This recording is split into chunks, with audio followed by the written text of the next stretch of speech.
والله لو تقدر اسمعني اقول حاجه صغيره. طبعا. انا بتمنى الحقيقه ان تعود وزاره الثقافه والاعلام في وزاره واحده زي ايام الدكتور حاتم.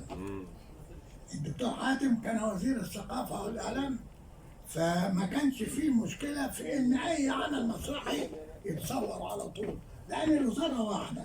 اما دي بقت وزاره عامه، لو اختلفوا الوزراء ما يصوروش، قعدوا سنين ما يصوروش مسرحيات. ما هو يا حاج رشوان دلوقتي اللي انا بقوله ده معناه ان هم مش مختلفين، يعني مش بدافع عن حد، لا زمان، لكن دلوقتي ما هو ده زمان. ما هو لكن بقى دلوقتي بيتكلم في قياده الاستاذ خالد شبانه لقنوات الاستاذ خالد هو اللي بادر وكلم الناس المسؤولين عن المسرح. سامحة قليل يعني.